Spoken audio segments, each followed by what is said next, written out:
Buenos días, el día de hoy hablaremos sobre la contracción muscular. Bien, ahora para hablar sobre la contracción muscular, primero debemos saber un poco sobre la unidad funcional de esta, quien es nada más y menos que nuestro amigo el sarcómero. El sarcómero estará limitado por dos discos Z, ¿sí? Que van a dar soporte al sarcómero como tal y pues también a sus miofilamentos, ¿sí? Que pues son dos. Tenemos los filamentos delgados, la actina, y los filamentos gruesos, la miosina. Ahora, como verán aquí, tenemos en la miosina una especie de resorte. Ese resorte viene a ser una proteína estructural de la miosina, que es la titina, ¿sí? Esta titina va a servir como enlace, ¿no?, de la miosina y los discos Z. No quiero decir que la actina no lo tenga, normal, también la tiene porque es da soporte, pero se evidencia más en la miosina, ¿sí? Luego tenemos a la zona H. La zona H hace referencia a la línea media del sarcómero y esto es importante. ¿Por qué? Porque cuando ocurre la contracción muscular, la actina va a querer ir hacia la zona H, o mejor dicho, va a ir a la zona H, ¿sí?, a la línea media. En cambio, la miosina, ¿no?, con la titina, ¿no?, se va a ver como una especie de resorte aquí, pues, ¿no?, y se va a ir hacia los discos Z, ¿sí? Entonces, tenemos aquí a la actina. La actina puede ser de dos tipos, lobular y filamentosa, pero debido al tema de la contracción muscular solamente vamos a enfocarnos a la filamentosa como tal. Vamos a decir que es una proteína contráctil, ¿no?, filamentosa, delgada, pues, ¿no?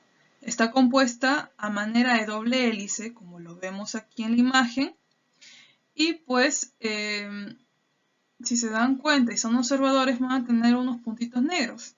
Estos puntos negros son fundamentales al momento de la contracción muscular, ya que van a ser los sitios de unión a miosina, sí, a las cabecitas de miosina. Pero, ¿qué pasa durante su fase de relajación? ¿Sí? Que igual lo veremos más adelante. Pasa de que estos sitios de unión van a estar opacados, ¿sí?, por por una proteína reguladora de la actina, que viene a ser la tropomiosina. ¿Por qué tapa la miosina? Pues, ¿no? Claro, entonces, en este caso no se va a poder dar la contracción muscular porque los sitios de unión a miosina van a estar opacados, ¿no? Van a estar tapados, ¿ya?, en la actina. Ahora, tenemos también otra proteína reguladora, que es la troponina. La troponina es la que inicia esta fase, ¿sí?, de la contracción muscular. ¿Por qué? Porque esa troponina puede ser, bueno, vamos a explicar un poquito su anatomía. Tenemos que tiene tres partes cóncavas, o bueno, ¿no?, en donde se puede dar la unión de ciertas estructuras. Primero vamos con la más importante, la troponina C. Troponina C porque va a dejar que el calcio entre, ¿sí? Aquí es donde el calcio, las moléculas de calcio van a entrar, o mejor dicho, van a hacer comunicación con la troponina y pues se va a poder efectuar la contracción muscular. Luego hay otro tipo de troponinas, ¿no? Troponina T y troponina I. Para la misma actina, las cadenas de actina, y para la cadena para las proteínas reguladoras de tropomiosina, ¿no? Entonces, esos serían los tres medios, ¿no?, de unión de la troponina. Pero acá lo que nos importa es la troponina C, ¿sí? C de calcio, ¿ya? Bien, ahora hablaremos sobre la miosina. En el caso de la miosina sabemos que es un miofilamento, ¿sí? Pero debemos entender que también es un dímero. Eso quiere decir que está compuesto por dos monómeros, ¿ya? Por ello es que vemos dos colitas, dos cabecitas, ¿sí? Entonces, está compuesto de cola, cuello y cabeza. Aquí, por ejemplo, vemos un monómero de miosina, ¿no? Entonces, vamos a decir que la cola va a permitir que las colas de miosina puedan unirse a la línea M, ¿sí? Y pues, posteriormente a ello, vamos a ver una especie de tubito, pues, ¿no? Una especie de tubo que es formado por las colitas de las miosinas, ¿sí? Entonces, el cuello no es tan importante, o sea, el nexo entre cola y cabeza, y pues las cabezas son las que pueden encajar con la actina, ¿sí? Cuando hablábamos de esos sitios de unión de la actina, hace referencia a que la cabeza se va a unir a los sitios de unión durante la contracción muscular. Cuando los músculos están relajados, todas las cabezas de miosina van a estar unidas a una molécula de ADP, que eso posteriormente lo veremos, y también a un fosfato inorgánico. ¿Ya? Eso después lo vamos a hablar. Pero ahora, ¿qué pasa? ¿Se desapareció el sarcómero? No, acá están. El sarcómero ya no va a ser uno solamente, pues, ¿no? Debemos entender que el conjunto de estos sarcómeros, ¿no? Porque son unidades repetidas, van a dar a nuestra miofibrilla. Y pues, la miofibrilla, ¿no? Como verán, va a tener ciertas irregularidades de tonos, ¿no? De colores. ¿Por qué? Esto debido a las bandas A y las bandas I. Tenemos a las bandas anisotrópicas y las bandas isotrópicas. Anisotrópicas porque la luz va en diferentes direcciones e isotrópicas es porque va en la misma dirección. Lo que hace que esto sea más clarito y las bandas anisotrópicas sean de diferentes tonos. ¿Verdad? Bien, ahora, si tenemos aquí un esquema, ¿no? Este es un esquema del Guyton de Fisiología Médica y pues nos dice, ¿no? Aquí tenemos a los sarcómeros, ¿no? Tenemos a los miofibrillas, que son los sarcómeros repetidos, ¿no? Y pues tenemos aquí a los discos Z, tenemos a las bandas anisotrópicas, las bandas isotrópicas, la banda H que está en el medio o zona H. Y pues si la vemos de manera más lejana, vamos a ver que da una especie de músculo estriado, ¿sí? Entonces, esto debido a los tipos de bandas que tiene, pues no la miofibrilla. Luego de ello, vamos a ver que el conjunto de miofibrillas nos va a dar a la fibra muscular. Y pues el conjunto de fibras musculares nos va a dar al fascículo muscular. Y el fascículo muscular, el conjunto de los fascículos musculares va a dar al músculo, ¿sí? Ahora vamos a hablar sobre las etapas. Las etapas en sí las estamos viendo desde un punto de vista general, porque si es que hablamos sobre los momentos que tiene la contracción muscular como tal, son más, pues, ¿no? Y son diferentes. Entonces, estamos viendo desde un punto de vista conceptual, ¿no? Algo general. Entonces, vamos a mencionarlos así, como excitación, acoplamiento, excitación o contracción, la contracción y la relajación, ¿sí? Entonces, bien, entonces durante el momento de excitación, vamos a mencionar que el impulso nervioso va a venir desde el asta anterior, ¿no? De la motoneurona, ¿no? Hacia sus axones respectivos que en comunicación con los botones van a ir hacia la fibra muscular, ¿sí? Entonces una vista general, pero vamos a ver qué es lo que pasa. Los neurotransmisores van a ir yendo mediante el impulso eléctrico, pues, ¿no? Hacia los botones. Aquí en este nivel se van a formar vesículas que van a empaquetar estos acetilcolina y que posteriormente van a ser liberados. Y pues vamos a ver cómo estos neurotransmisores se van a empaquetar en vesículas sinápticas de tal manera que después, mediante exocitosis, se van a liberar, ¿sí? Va a liberar los neurotransmisores hacia la membrana posináptica. Entonces, aquí, la membrana posináptica va a abrir canales con la intención de que el sodio y también los neurotransmisores, la acetilcolina, puedan ingresar hacia la placa motora. De tal manera que hay un cambio de potencial en el reposo, lo que genera un potencial de acción, o sea, una excitabilidad nerviosa, ¿no? Una comunicación entre el botón nervioso y la placa motora, ¿no? La fibra muscular. En el caso del acoplamiento excitación-contracción, ya sabiendo lo que era la excitación, ¿no? Que allí se podían ver el potencial de acción, cómo es que se daba esa sinapsis, ¿no? Entre la membrana postsináptica y la presináptica, el potencial de acción que había, ¿no? Entonces, ese momento, más cómo sucede después la contracción muscular, o sea, en sus inicios. Entonces, ese acoplamiento, excitación, contracción, de eso se trata, ¿no? Ahora, ¿qué pasa? Cuando aparecía esto de la exocitosis, de los neurotransmisores, que flotaban por ahí los iones de sodio, de calcio, ¿no? Entonces, allí eso era una parte superficial, ¿bien? Miren, esta imagen quiero que la vean para que se den cuenta cuál es la diferencia con la otra imagen que les voy a enseñar. Esta es una imagen más general, ¿ya? Entonces, miren, aquí tenemos al túbulo T y al retículo sarcoplasmático. En este caso, quiero que entiendan ustedes que este retículo sarcoplasmático tiene líquido sarcoplásmico, ¿sí? El cual va a almacenar, va a liberar y va a recaptar el calcio. El calcio que es fundamental para la contracción muscular. Cuando nosotros hablábamos de la actina, teníamos entendido que había una troponina, que tenía 3 partecitas en donde había medios de unión, pero había una parte que era importante, la troponina C. Porque en este lugar era donde se venían, bueno, ¿no? Las moléculas de calcio, ¿no? Y de esta manera iniciar la contracción muscular. Entonces, este líquido sarcoplasmático, ¿no? Ese líquido sarcoplásmico, ¿no? Mediante este retículo sarcoplasmático, ¿no? Que vemos aquí, van a ser fundamentales ambos junto al túbulo T para que se pueda lograr esta contracción muscular, ¿sí? Entonces, esta triada, ¿no? Va a ser la que nos va a ayudar en ese proceso. Entonces decimos, el potencial de acción se transmite al sarcolema, ¿sí? El sarcolema es la parte externa de la fibra muscular, por membranas del túbulo T, como lo vemos aquí. Señal que va a ser transmitida al retículo sarcoplasmático, ¿ya?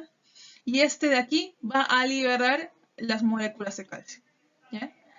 Porque ya sabemos cuál era la función del líquido sarcoplásmico, pues, ¿no? Que era de almacenar, de liberar y recaptar el calcio. Entonces, miren, tenemos aquí otra perspectiva. Como les decía, ¿no? Esta partecita de aquí, supuestamente aquí se da el potencial de acción, ¿no? Entre la membrana presináptica y postsináptica, ¿no? Cómo están los iones de calcio, los neurotransmisores, ¿no? Entonces, aquí vemos cómo es que es superficial, pues, ¿no? Deben llegar, ¿cómo puedo hacer para que ellos puedan llegar hacia la fibra, miren, ¿no? Hacia la miofibrilla. Entonces, ¿de qué manera lo hacen? Miren, van por los túbulos T. Aquí tenemos a nuestro retículo sarcoplasmático y cómo estos van a van a estimular, ¿no? La liberación de calcio, ¿sí? Entonces, acá podemos ver las dos cisternas del retículo sarcoplasmático y estas de aquí van a formar la triada, ¿verdad? Entonces, el retículo sarcoplasmático va a liberar el calcio, ¿no? Y el calcio va a ir hacia la actina y hacia una proteína de la actina que ya habíamos mencionado antes, que es la troponina, ¿sí? Troponina C. Entonces, de esta manera, vamos a ver cómo se va a dar la contracción, ¿sí? Y esta contracción no es más que el deslizamiento de los filamentos de actina y miosina. La etapa de contracción muscular.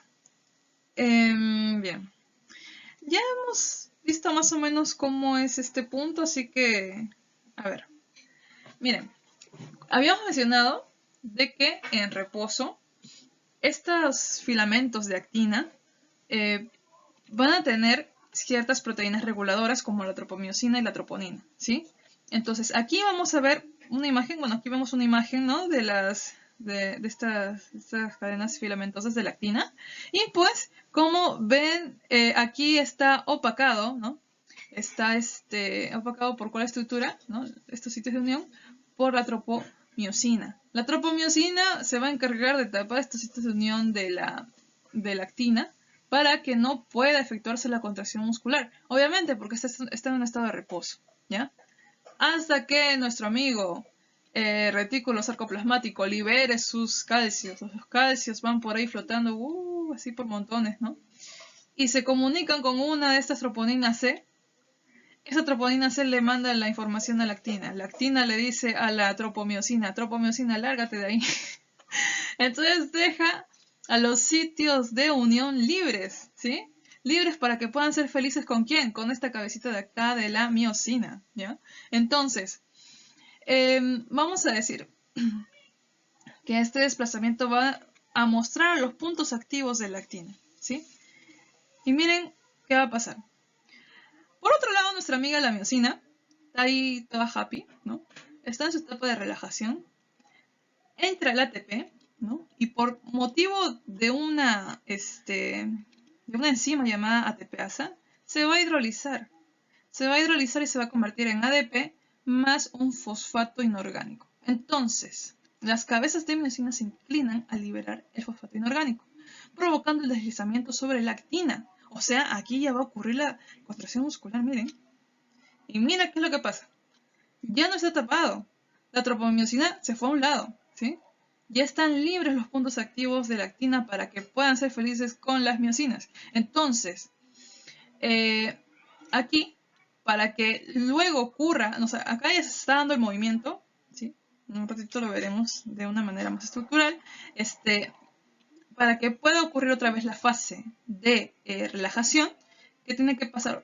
Bueno, tiene que haber una sustitución por un nuevo ATP, ¿no? De este ADP más fosfato inorgánico por un ATP, para que la cabeza se separe de la actina y pues luego otra vez va a tener que venir una molécula de calcio y proceder a todo este proceso que hemos visto de la contracción muscular. Entonces, la contracción muscular, como verán aquí, este es un libro, bueno, este es sacado de un libro del Guyton, ¿no? De fisiología médica. Vemos cómo aquí está relajado nuestro sarcómero, todo feliz, todo ahí. Pero luego va a ocurrir la contracción. Miren, ¿se acuerdan de la línea H? ¿Sí? De la zona H. Esta zona H se supone de que los filamentos de actina van a tener que querer ir hacia el medio, ¿verdad? Mientras que los miofilamentos gruesos de miosina, ¿no? Van a tener que irse hacia los discos Z. Y miren qué es lo que pasa acá. Entonces vamos a decir que la contracción muscular es el deslizamiento de los miofilamentos, ¿ya? Entonces, bien, aquí lo podemos ver, ¿no? Tal cual, los discos Z, las actinas, las miosinas, ¿no? Su zona H, y bueno, así es. Ya por último, ya habíamos mencionado un poquito de la relajación ya, pero volvemos a mencionarlo. Ya no hay nuevos impulsos nerviosos. Las bombas de calcio devuelven el catión al retículo sarcoplasmático, ¿sí? Entonces, ya hay menor cantidad de calcio y pues acá tenemos los tres estructuras. Sarcómero, que es la unidad funcional de la contracción muscular, va a recuperar su longitud inicial que habíamos visto antes, ¿no? De lo que estaba normal en su estado de relajación, se contrae y luego en el punto de relajación vuelve a su estado normal, a su longitud inicial. En el caso de la tropomiosina va a recuperar la posición inicial, o sea que va a volver a bloquear ¿a quién?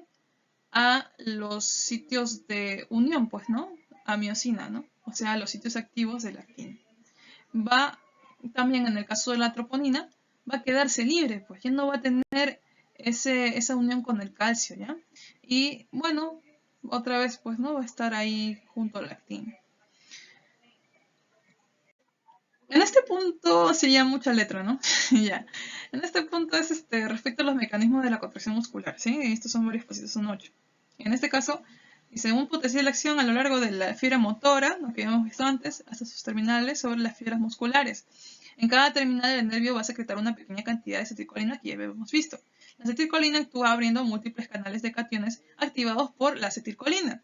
Entonces la apertura de los canales permite grandes cantidades de iones de sodio y estas van a difundir hacia el interior de la membrana de la fibra muscular. Esto va a iniciar el potencial de acción en la membrana, ¿sí? Entonces, el potencial de acción viaja a lo largo de la membrana de la fibra muscular.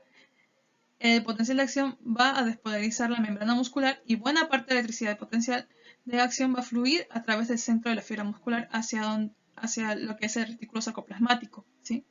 Entonces, esto de aquí ¿no? El retículo sarcoplasmático que habíamos visto antes va a liberar lo que es calcio, ¿sí? Va a liberar el calcio. Acá tenemos el túbulo T, el sarcoplasmático, ¿no? La triada, falta acá otro retículo sarcoplasmático más, ¿no? Otra cisterna de retículo sarcoplasmático. Van a liberar grandes cantidades de calcio, ¿no? A tal punto que los iones de calcio van a iniciar fuerzas de atracción entre los filamentos de actina y miosina, haciendo que se deslicen unos sobre otros en sentido longitudinal, ¿sí? Entonces los iones de calcio son bombeados de nuevo al retículo sarcoplasmático por una bomba de calcio de la membrana. Bien, ahora hablaremos un poco de la sinapsis eléctrica y química. En el caso de la sinapsis eléctrica, vamos a decir que tiene una transmisión bidireccional, o sea, conecta de membrana a membrana, ¿sí? Esto a través de unas uniones de hendidura, ¿no? Que son complejos hexaméricos, ¿sí? Hexaméricos que ahorita vamos a ver. Miren, es como que juntáramos las yemas de los dedos, ¿sí? Entonces se forma como una especie de florcita. En este caso va a transmitir, pues, ¿no? Mediante esas proteínas, ¿no? La información, ¿no? De diferentes iones o moléculas, ¿no? En las cuales va a dar la comunicación entre membrana postsináptica y presináptica. En el caso de la sinapsis química, no es así. La sinapsis química no va a tener esa comunicación como la que tiene aquí, sino que va a tener canales receptores. Estos canales receptores que habíamos visto antes, ¿se acuerdan? ¿No? Para el receptor postsináptico de las acetilcolinas o los diferentes iones que se recibían, ¿no? Para poder así hacer un potencial de acción entre entre ambas membranas, ¿sí? Entonces, estas son las más frecuentes, ¿sí? Son las más frecuentes. La sinapsis química va a ser la más frecuente. Solo puede abrir y cerrar canales, ¿ya? Estos van a ser receptores de los neurotransmisores que habíamos visto, ¿no? Generalmente, ¿no? Es lo más común que hay, la acetilcolina. Y esto es porque la acetilcolina, ¿no? Está empleado más que nada en sinapsis neuromusculares periféricas, en los ganglios autónomos y también en algunas sinapsis centrales, ¿ya? Por vesículas presinápticas, ¿no? Y pues también vamos a ver un tipo de hendiduras sinápticas, ¿sí? Como, bueno, aquí podemos ver otro ejemplo, ¿no? de la sinapsis química, ¿no? Cómo se agarra aquí un cachito, ¿no? De esta sinapsis que ocurrió, ¿no? Entre la neurona presináptica y postsináptica, y pues como estos canales van a recibir. En cambio aquí no, aquí hay unos túbulos que pues van a ayudar, ¿no? Unas hendiduras, perdón, que van a ayudar a una intercomunicación entre membrana y membrana, ¿ya? Y listo, chicos, eso es todo. Gracias.